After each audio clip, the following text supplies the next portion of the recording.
No, it's even more weird is if you take a picture of a $1 bill on the back. It looks like an alien. Yeah. Yeah, I saw that. Yeah, you turn the contrast all the way up. And yeah, the contrast reveals an alien head and the face, the eyes, everything. It's kind of genius. What's in your pocket? Yeah, Roswell.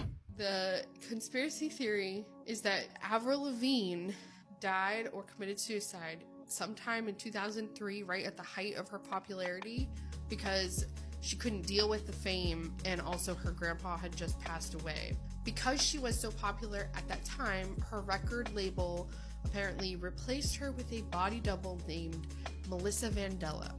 So the conspiracy theory goes that the record label already used Melissa to distract the paparazzi from the real Avril Lavigne because she wasn't into the spotlight. And she wants that hidden pretty much. Darkest Conspiracy Theories, Part 2. The Bohemian Grove Club. The Bohemian Grove Club is a place located in the woods of California. It is a club filled with the world's most powerful people and the world's wealthiest. It has around 2,600 members. I'm talking politicians, actors, artists, presidents, writers, mostly anyone with a big name that possesses a lot of power. And there's still a huge waiting list of powerful people waiting to join. Each year they meet up to discuss what's going to happen next in the world. JP Morgan was a part of this club, Clint Eastwood, and even Ronald Reagan. It's more like a cult than a club. People like Albert Einstein and Robert Oppenheimer even discussed the Manhattan Project there, which led to the world's first atomic bomb, taking the lives of millions of people. When it goes down, they worship an ancient owl god statue, in which they give fake sacrifices to. Yeah, they make a human shape out of sticks and twigs and put it in the fire. Hail, fellowship's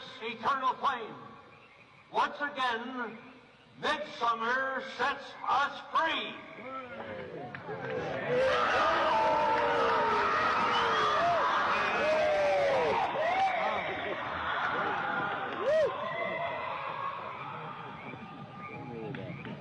My only question is, what other huge world events are being discussed and planned as we speak? Never Tell Me the Odds, Part 19. In 1954, Ann Hodges was hit with a softball-sized meteorite while taking a nap in her Alabama home. She remains the only known human to ever be hit by a meteorite. This man painted a girl inspired by his imagination, and when he met someone who looked exactly like her, he married her. In 1902, the Mount Pelée eruption killed all 30,000 people in a village except for a criminal who was on death row. He was locked up deep underground in solitary confinement, which served as the perfect shelter from the blast. Mark Twain was born in 1835, shortly after Halley's Comet was passing by Earth. In 1909, he would later say, "I came in with Halley's Comet in 1835, and I expect to go out with it." Twain ended up dying on the exact day that the comet appeared in 1910. In 1977, the University of Evansville men's basketball team was involved in a tragic plane crash. The crash killed everyone on the team except for one young man who didn't make the trip due to an injury. 2 weeks later, the only remaining player was killed by a drunk driver. They don't even hide it anymore. The season premiere of SNL with Ice Spice. Ooh, look at us, 3 Gen Z icons. Aren't you like 40? No. Long time ago, I met this guy and made a deal where I get to stay 25 years old for forever. What guy? Tall fella, horns, red fur, I don't know, little hoods. Keen, that's the devil, dude. What? I thought it was like a Times Square Elmo or something.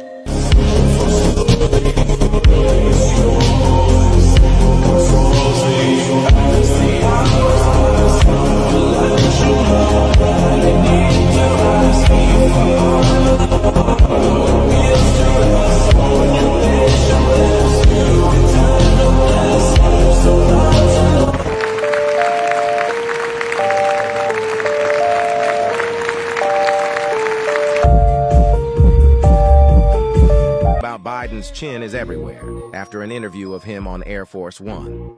This one's pretty bizarre. So, Joe is in Israel right now, and he's been giving speeches and meeting with foreign leaders. Footage coming out so far have been good. He's actually pretty coherent this time. But this one video on Air Force One is really weird. He kind of moves in slow motion. The video that I'm showing right now is not slowed down or anything. That was actually the live broadcast. and something definitely looks off with his chin. It kind of looks like Peter Griffin from Family Guy, but people are saying that that's not what his chin normally looks like, and chins don't change that much. So here's the crazy part. Some believe that that is not the real Joe Biden, and it's just someone wearing a mask. And it's not just a few people. There are thousands of tweets on Twitter discussing this. Some say it's a body double masquerading as Biden, so that there are no gaffes on this important foreign visit. Look, I like conspiracy theories, they're fun, but this one is just a bit too far for me. Once you find out that Fuck Island is real, Pedophile Island was real, you're like, what?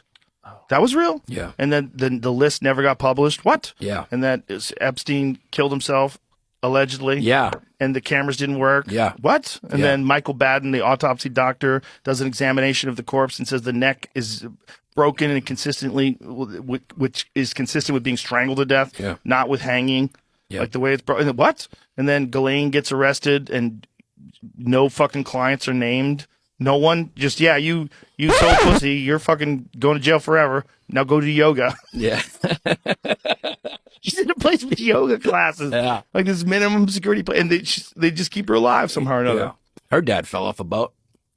Yeah, well, wasn't her dad like some sort of a Mossad officer or something like that? Most probably, yeah. He probably said something to the wrong person. They were like, all right, it's time for you to fall off a boat. Is that what happened? Yeah. Well, that's what I don't think that's common knowledge, but obviously that's the subtext. Conspiracy theories that make me go, don't read too much into this. As I said, these are just theories, but I think you need to know about them. So for many years, there has been a rumor floating around that Justin Trudeau, Canada's Prime Minister, is actually the son of Fidel Castro. When I first heard this, I thought this was absolute nonsense, but then I actually compared the photos between the two, and I was like, okay, yeah, I see it. There is an uncanny resemblance between Fidel Castro and Justin Trudeau. As it would turn out, there is actually quite a history between the Trudeau family and Fidel Castro himself. So Justin Trudeau's dad, Pierre Trudeau, who was also Prime Minister of Canada in the past, had a very special and close relationship with Fidel Castro. So much so that at Pierre Trudeau's funeral, Fidel Castro was actually an honorary pallbearer, meaning that he helped bury the casket without actually physically holding it,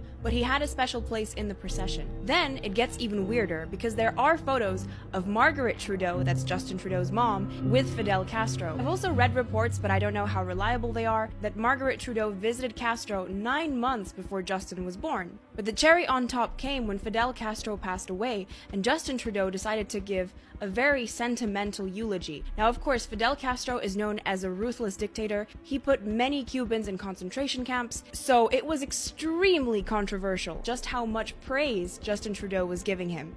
He called him remarkable, and he expressed deep sorrow at his passing. Pause to read the official statement. Of course, after this was met with huge backlash online, Justin Trudeau had to backtrack and actually tried to defend what he had said about Fidel Castro.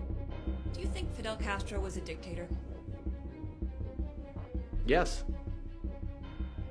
And your statement yesterday reflected that. The fact is, Fidel Castro had a deep and lasting impact on the Cuban people. He certainly was a polarizing figure, and there certainly were significant concerns around human rights. That's something that I'm open about and that I've highlighted.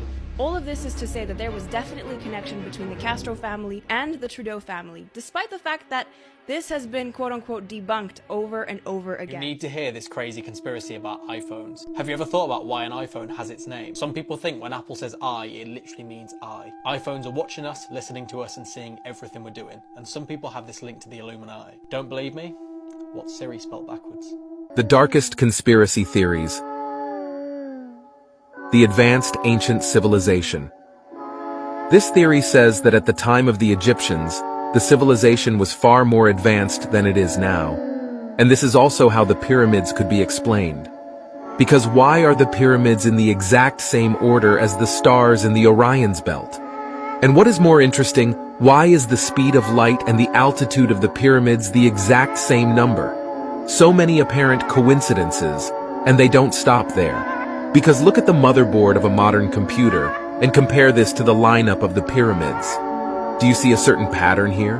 Or is it just another made-up theory? Encounters with psychedelics, with ancient psychedelics, were what put humanity on a huge leap forward. And then, unfortunately, we have repressive forces in society that have tried to shut that down and demonize it. But we are missing a very, very important part of our heritage with the attitude that we have to psychedelics right now. And that's why I'm so happy to see that mainstream research is finally getting involved in this. They're realizing that these are real healing vehicles, that they can do things that no other big pharma medicine can do. My only concern is that big pharma takes it over, and that they start putting in,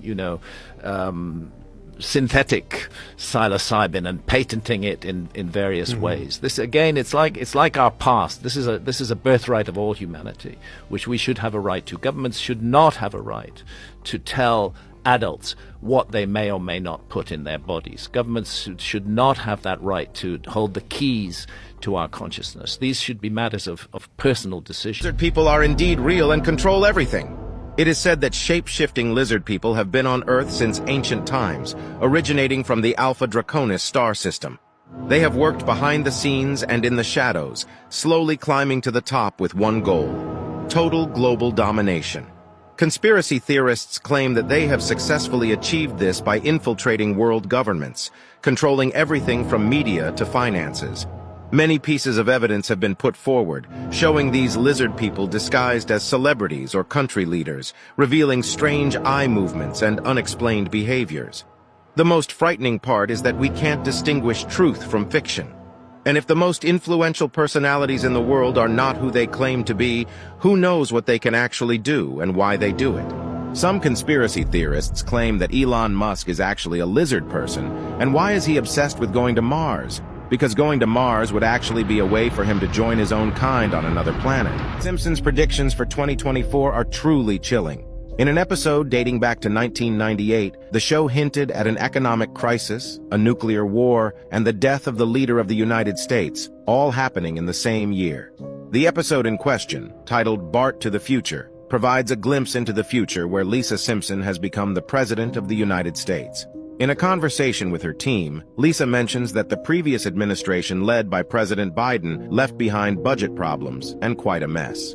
Later in the episode, a news bulletin reports a nuclear clash with an unspecified country, resulting in massive destruction and chaos. While the idea of a nuclear war and an economic crisis is quite frightening, we can certainly hope that these Simpsons predictions do not come true. However, it's hard to ignore the show's track record in predicting major events, which leads us to wonder what else they might have predicted for the future. And precisely, one of the latest episodes of The Simpsons contains an even more terrifying prediction than anything they have predicted before.